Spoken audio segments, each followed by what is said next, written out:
কোন নিউজ জানি না, ভারতের মতো জায়গার মধ্যে চলে গেল কিভাবে?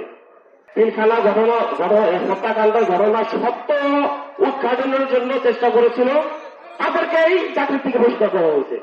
শুধু বলবে বিটিআরকে ক্ষতিপূরণ সহ সকল কিছু দেওয়া হলো, আর কিছু লাগবে না। আমরা যারা বাইরে ছিলাম, আমরা তো 25 তারিখের সম্বন্ধে জানি না, 26 তারিখে জানি। 25 তারিখে রাত্রে টিভিতে প্রচার করা হয়, সাংবাদিক মুন্নি শাহ উনি ধারাবাহিকভাবে প্রকাশ করতে থাকে এবং ইন্ডিয়ার গণমাধ্যম ধারাবাহিকভাবে প্রকাশ করতে থাকে। তাহলে যেখানে আমরা বাংলাদেশ বিডিআর সদস্য চাকরিকালীন থাকা অবস্থায় আমরা আমাদের কোন নিউজ জানি না, ভারতের মতো জায়গার মধ্যে চলে গেল কিভাবে? প্রশ্ন এখানে। তাহলে শেখ হাসিনা যদি এই হত্যাকাণ্ডের সাথে জড়িত না থাকে, তাহলে যে তদন্ত কমিশন, স্বাধীন তদন্ত কমিশন গঠন করে দেওয়া হয়েছে, তাহলে তাদের কমিশনের মধ্যে তাদের নাম আসবে কিভাবে?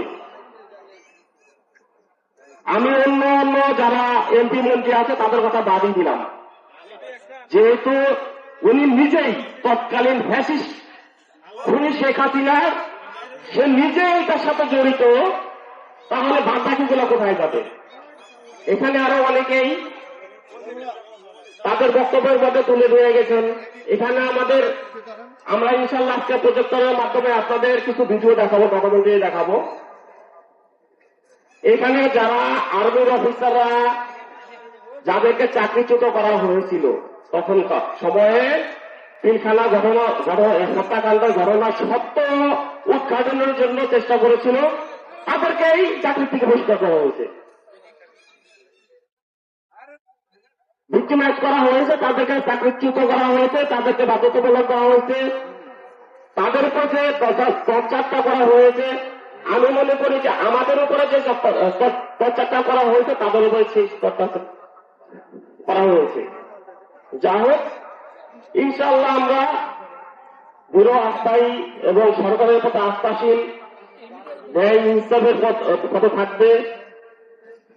বর্তমান সরকার যেমন বৈষম্যের শিকার ছিল, বিরোধী দলের নেতারা যেরকম বৈষম্যের শিকার ছিল, আমরা বিডিআরও বৈষম্যের শিকার। কারণ আমাদেরকে অন্যায়ভাবে চাকরিচ্যুত করা হয়েছে জেল জুলুমের মাধ্যমে।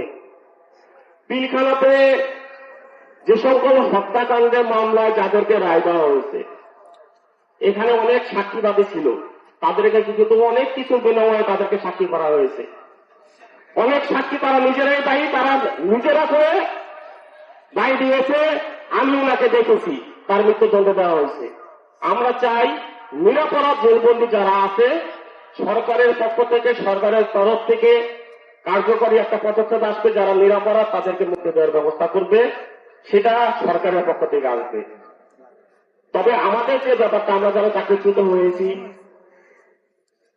4 মাস থেকে 7 বছর পর্যন্ত, 4 মাস থেকে 7 বছর পর্যন্ত আমরা যারা চাকরিচ্যুত হয়েছি, সরকারের শুধু একটু হস্তক্ষেপ, শুধু বলবে বিটিআরকে ক্ষতিপূরণ সহ সকল কিছু দেওয়া হলো, আর কিছু লাগবে না, এনাফ ইজ এনাফ, এই পর্যন্তই শেষ। যদি এটা করে আলহামদুলিল্লাহ আমাদের জন্য, আমরা মাঠে নামবো না, আমরা মাঠে আসবো না।